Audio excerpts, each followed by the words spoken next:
está con todos ustedes y vamos a hablarles de esta publicación, 1521 Comuneros, obra de Cándido Cisneros, a quien tenemos aquí acompañándonos. Buenas tardes, Cándido. Buenas tardes, ¿qué tal? Esta es una de las vertientes artísticas o creativas de Cándido, que también es músico, también es docente, que también crea, no sé si crear o modelar, más que pensamiento, sabiduría, conocimiento, ¿no? Podríamos decir, y quizás en parte de ahí viene el interés o la intención de sacar este libro.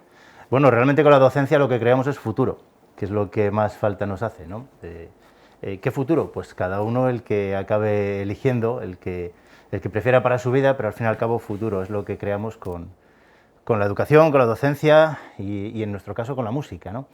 Y bueno, sí, un poquito está relacionado con esto, con este libro y a la vez con la música. Como ya sabes, nos dedicamos también a la música. Y bueno, pues es la avanzadilla de lo que es mi nuevo trabajo musical, encabezado por este libro de Comuneros, que seguirá con un disco y terminaremos con una ópera rock en directo, que bueno, cuando todo esto nos lo permita, Cuando se pueda. que va a ser muy pronto, estoy convencido, lo vamos a hacer bien ya por fin. Pues esperemos, a la enésima va la vencida, ¿no? A la enésima va la vencida, y como las personas no caemos dos veces en la misma piedra, ni cosas así, pues dentro de muy poco tiempo pues podremos llevarlo al directo y va a estar muy bien, va a ser muy emocionante. Bueno, se acabará materializando en esa ópera rock. Tendrá que hacer un recorrido, pero vamos a comenzar por la publicación en sí, ¿no? Hay que reconocer que es una temática que puede ser muy inspiradora en la cuestión musical, por ejemplo, para que todo suene épico, ¿no? Pero también es verdad que puede ser algo más conocido de lo que nos pensamos. Que quizás aquí, porque somos castellanos y tenemos muy presente que el 23 de abril es Villalar, sabemos que ese día es festivo, pero ¿hasta qué punto conocemos la historia y sabemos el trasfondo que hay? Pues la verdad que yo creo que muy poco comparado con cómo tendríamos que saberlo. Todos sabemos quiénes son Padilla, Bravo y Maldonado, y de ahí no pasamos. Sabemos que ocurrió el 23 de abril, pero desconocemos, por ejemplo, me pasó a mí, que desde el 23 de abril a febrero de 1522 siguió habiendo guerra, hasta que Toledo se rindió, por ejemplo. Hay un montón de cosas en todo esto que se desconocen. Hay quien te dice que es la revuelta comunera, hay quien te dice que es la revolución y quien dice que es la guerra. Los tres tienen razón, cada uno en su momento, entonces... el matiz de las palabras, la intencionalidad que se le puede querer dar. Eso es, tenemos una Macedonia ahí de historia castellana que no sabemos muy bien cómo orientar, y este libro un poco pues lo que pretende es dirigir en una misma dirección todas esas cosas, ordenarlas y bueno, alentar y incentivar al lector a que indague sobre ello. Hablar de los antecedentes, que es muy importante también, ¿no? Enmarcar en el momento histórico que se produjo, buscar esas motivaciones, las razones que hay detrás de todo ese movimiento, ese levantamiento, ¿no? Que quizás es lo que más se desconoce. Claro, yo no empiezo con mi libro con estos señores se levantaron contra el rey, bla, bla, bla. No, empiezo mucho antes, casi 20 años antes, con los Reyes Católicos, con Felipe el Hermoso y Juana la Loca, con el Cardenal Cisneros, y mostrando lo que lleva a que 20 años después unos señores de Toledo, unos señores de Segovia, de distintas ciudades castellanas, se levanten contra su rey, al cual en ningún momento negaban, por otra parte. Y para terminar, no termino, como digo, en Villalar, no termino ni siquiera en Toledo, te pongo en consecuentes de todo esto, es decir, qué pasó después, qué ha quedado de los comuneros en la historia y qué hay de ellos en nosotros ahora mismo. Entonces, un poquito es un recorrido desde el antes, el durante y el después. Contado además de forma amena, se ha procurado hacer de una forma que fuese atractiva, que fuese sencilla. Bueno, de hecho, mucha gente se puede esperar un tochazo, porque la historia a veces asusta por eso, pero al final es la cantidad justa y necesaria, vamos a decirlo así, para entender mejor, como decíamos antes, ¿no? Nuestra historia, y quizás también para picar a la gente, que como digo, que cuando vemos muchas páginas nos asustamos y nos vamos corriendo. Con esto ya igual dices, pues venga. Pues sí, es un poquito, es introductorio tanto en el tema como en lo que va a venir después, que es la música, ¿no? No solo te explico la historia, cada capítulo tiene 3 partes, no solo la historia, sino que luego la parte musical, explicación de la música que va a venir, y la tercera parte es un poema. un poema al respecto de la parte histórica que ha correspondido. Mira, yo pongo siempre un ejemplo. A mí me encanta llegar a casa en estos días que se puede, cuando no se puede, como pues de la misma manera que no tropezamos 2 veces en la misma piedra, somos gente que vamos muy despacio en la vida, manteniendo los pasos tranquilos y no vamos nunca a las carreras ni nada.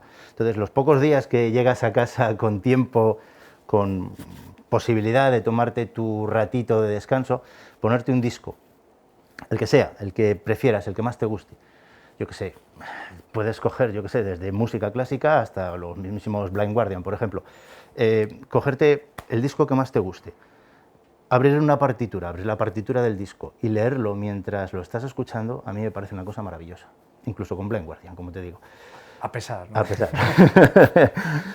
Pero yo entiendo que no todo el mundo lo puede hacer, no todo el mundo lee partitura y es una pena, porque descubriríamos muchas cosas de la música. Entonces, mi adaptación de eso a un texto está en la segunda parte de cada capítulo de este libro.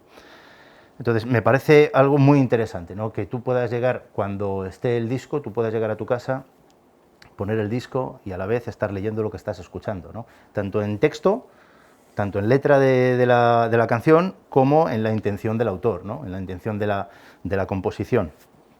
Y eso, cuando ya por fin se pueda llevar al directo, tú vas a decir, es que esto es lo que lo estoy sintiendo bien dentro. Claro, estaba pensando en una experiencia multidisciplinar o multisensorial, bueno, que también se busca mucho ese tipo de experiencias, ¿no? Es una pena que, como bien decía Cándido, no tengamos o no esté tan extendido el conocimiento musical como para saber entender partituras, primero por todo lo que tendría de positivo en el resto de materias, sí. Que vamos a recordarlo, que está demostrado, comprobadísimo, contrastadísimo, que como materia vehicular y favorece y mejora el conocimiento y la adquisición de conocimiento del resto de materias, pero también por lo que eso te supone de sensibilidad respecto a la música y a valorar ciertos detalles. Claro, yo como maestro muchas veces me encuentro con el típico amigo, el típico conocido que te dice, pues a mí no me ha servido de nada aprender a tocar la flauta en la escuela. Bueno, pues que ese es el problema, ¿no? Claro, es que está mal visto, Mira, te lo voy a poner de otra manera. La flauta, la triste flauta, aunque sea, te enseña a colocar las manos. Y yo me encontraba cuando fui a la autoescuela a sacarme el carnet de conducir, me encontraba gente que me decía, no, es que yo hice el examen y me tuve que poner una I en la mano izquierda y una D en la mano derecha, pues no sabía cuál era cada mano. Eso da mucha confianza para alguien que va a conducir. Muchísima, muchísima, sí. Luego, claro, dices, tampoco sé cuál es el pie izquierdo y el derecho, ¿no? Y no sé cuál es el acelerador y cuál es el embrague. Eso sería... Bueno, pues la flauta te enseña a colocar cada mano en su sitio y a distinguir cuál es la izquierda y cuál es la derecha. Lo más sencillo del mundo ya lo tienes con la música. Que aprendas a tocar la flauta. Con lo más básico. Lo más básico, claro. Que aprendas a tocar la flauta es lo menos importante de todo. Es lo menos importante. Aprende a distinguir primero cuál es tu mano derecha y cuál es tu mano izquierda, ¿no? Estoy pensando en esos padres que tienen muy presente la flauta dulce en casa. Sí. Igual, a ver, se podría enseñar. Hay países del norte de Europa donde cada alumno pues, elige el instrumento y se trata de que cada uno desarrolle sus habilidades con ese instrumento, no para que acabe tocando en una filarmónica, sino simplemente por lo que eso te aporta, en todos los sentidos. No, lo menos importante es hacer una persona músico. Por lo menos en el campo de la educación no pretendes hacer músicos de ahí. Ya tienes un conservatorio, ya tienes unas escuelas de música que son maravillosas, que o puedes elegir el instrumento o te dan un instrumento y puedes trabajar a partir de ahí. El papel de la música en la escuela no es ese. Es desarrollarte a ti mismo, es valorar, es lo que estabas diciendo antes, es un desarrollo de distintas materias a partir de una materia que puede ser muy divertida, que es de hecho muy divertida, como es el caso de la música. Bueno, volviendo a Los Comuneros, ya que estamos hablando de música, llegará esa obra en forma de disco y posteriormente en forma de ópera rock. Tiene que ser muy complicado. Decía al principio que puede ser muy inspirador a la época, puede hacer que haya pasajes muy épicos musicalmente hablando, pero también tiene que ser muy difícil.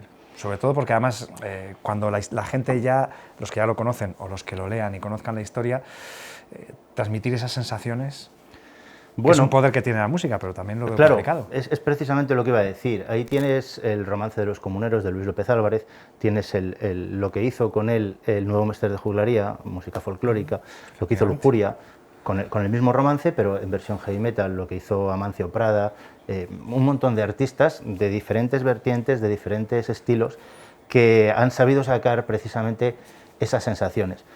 Esto es una vuelta de tuerca más, esto es verlo desde otro punto de vista. Yo lo veo desde un punto de vista más humano. Me importa menos la política, me importa menos la parte económica de todos los problemas.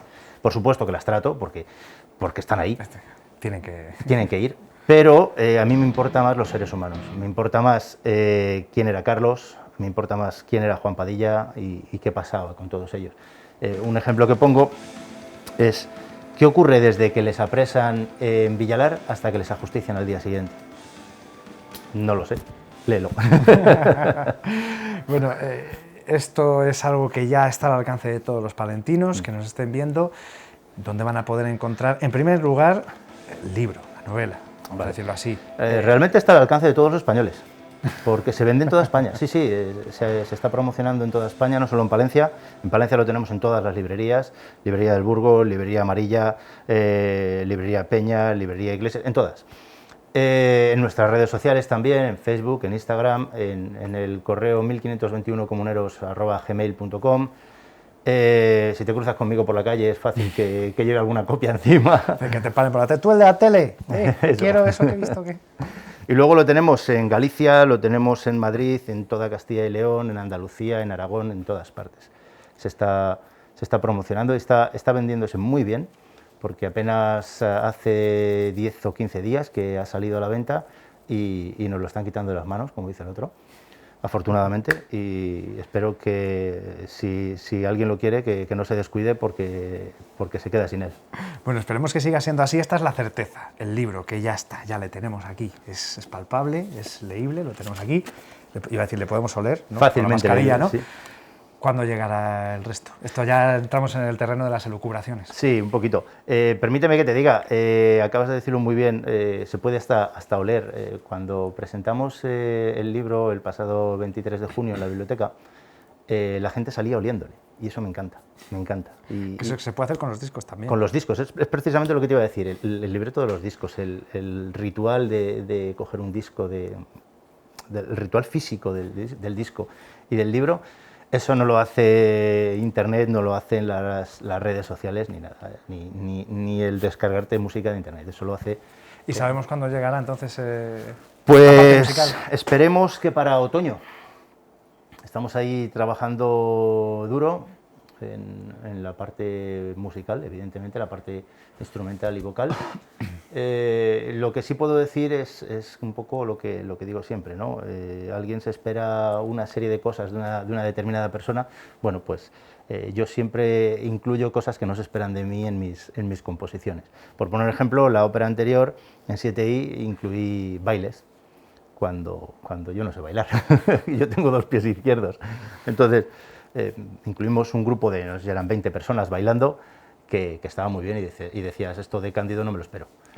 Bueno, esperemos que nos sorprenda también con el próximo disco y sobre todo cuando llegue también la ópera rock y podamos verlo en vivo y en directo muy pronto, ojalá, que será muy buena señal. Cándido, muchas gracias por haber venido, enhorabuena por ese trabajo y esperamos con los brazos abiertos el resto que vendrá. Gracias.